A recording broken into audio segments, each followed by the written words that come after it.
Quando a gente pensa em inseto, o que vem à mente? Geralmente umas criaturinhas pequenas, né? Algo que a gente espanta fácil com a mão. Bom, a proposta aqui é justamente desafiar essa ideia. Vamos mergulhar de cabeça no mundo dos gigantes. Insetos que parecem ter saído direto de um filme de ficção científica, mas que são 100% reais. E para já dar o tom da nossa conversa, olha só essa citação que veio direto do material de origem. Depois desta análise, ninguém mais dorme da mesma maneira. Parece uma promessa em tanto, mas prepara o terreno para as criaturas incríveis que a gente está prestes a conhecer. Ok, vamos começar pelos pesos pesados. E aqui a gente não está falando só de tamanho, não. Estamos falando de massa, de peso bruto mesmo. Qual será o inseto mais pesado do mundo, hein? A resposta, olha, talvez surpreenda. 100 gramas. Para pensar nisso um segundo. É mais pesado do que muito smartphone por aí. Agora, imagina só, que tipo de larva de inseto poderia pesar tanto? E o responsável por essa marca é ele, o besouro Golias. As larvas dele estão entre as mais pesadas da Terra, batendo essas 100 gramas. Elas aproveitam a fartura das florestas tropicais da África. O nome, claro, veio do gigante bíblico. Já os adultos, esses se alimentam de seiva e frutas. Agora, é importante fazer uma distinção aqui. A larva do Golias é a mais pesada, certo? Mas o título de inseto adulto mais pesado do mundo, esse vai para o Eta gigante. Ele é da Nova Zelândia e esse bicho, que lembra um grilo, pode pesar mais que um pardal.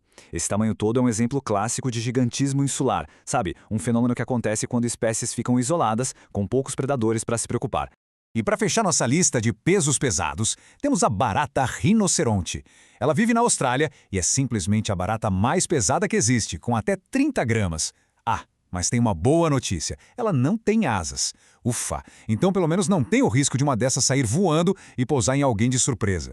Essa tabela aqui deixa tudo bem claro, né? A gente vê a larva do besouro Golias lá no topo com seus 100 gramas, aí vem o Eta gigante e a barata rinoceronte.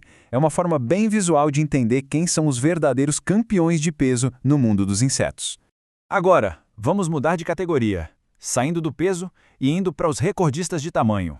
Aqui o que importa não é a massa, mas sim o comprimento e a envergadura. São os verdadeiros campeões das dimensões. 30 centímetros. Isso é o tamanho de uma régua escolar comum. Dá para imaginar um inseto desse comprimento? Pois é. Conheçam o bicho-pau gigante, o detentor oficial do título de inseto mais longo do mundo. E a camuflagem dele é tão, mas tão perfeita, imitando um galho seco, que achar um desses na natureza é um desafio gigantesco. É a evolução na sua forma mais genial. E por falar em tamanho, mas agora de envergadura, a gente tem a mariposa Atlas. Ela é lá do Sudeste Asiático e não é só a maior mariposa pela distância de uma ponta à outra da asa, não. É pela área total das asas. O nome, aliás, vem do titã Atlas da mitologia e quando a gente olha para essas asas que parecem mapas, faz todo sentido. E claro, não dá para falar de gigante sem citar o besouro titã. Ele é aqui da América do Sul, inclusive do Brasil, e é o maior besouro do mundo. As mandíbulas dele são tão fortes que quebram um lápis no meio, por isso o apelido de serra-pau. O mais curioso é que, na fase adulta, ele nem se alimenta. Vive só algumas semanas usando as reservas que acumulou quando era larva. Muito bem, vamos agora para uma virada na nossa história, porque nem todo gigante é uma ameaça, né? Nesta sessão, vamos conhecer os grandões que, apesar da aparência que intimida, têm uma natureza, bem, surpreendentemente dócil. Fica a pergunta no ar. Será que todos eles são tão assustadores quanto parecem? Como a gente vai ver, no mundo dos insetos, as aparências podem e muito enganar. O primeiro exemplo é o louva-a-Deus chinês. Com seus 11 centímetros, é a maior espécie de louva-a-Deus que existe. E apesar de todo esse visual de predador implacável, ele é famoso por ser super dócil. Tanto que, acredite se quiser, muita gente cria como animal de estimação. Outro caso fascinante é o do grilo gigante da Malásia. Ele pode chegar a 17 centímetros, o que impõe respeito. Mas na realidade, ele é muito tranquilo. A grande estratégia de defesa dele é a camuflagem. Ele fica paradinho o dia todo, se passando por uma folha. Chegamos ao clímax, a hora de falar dos predadores alfa.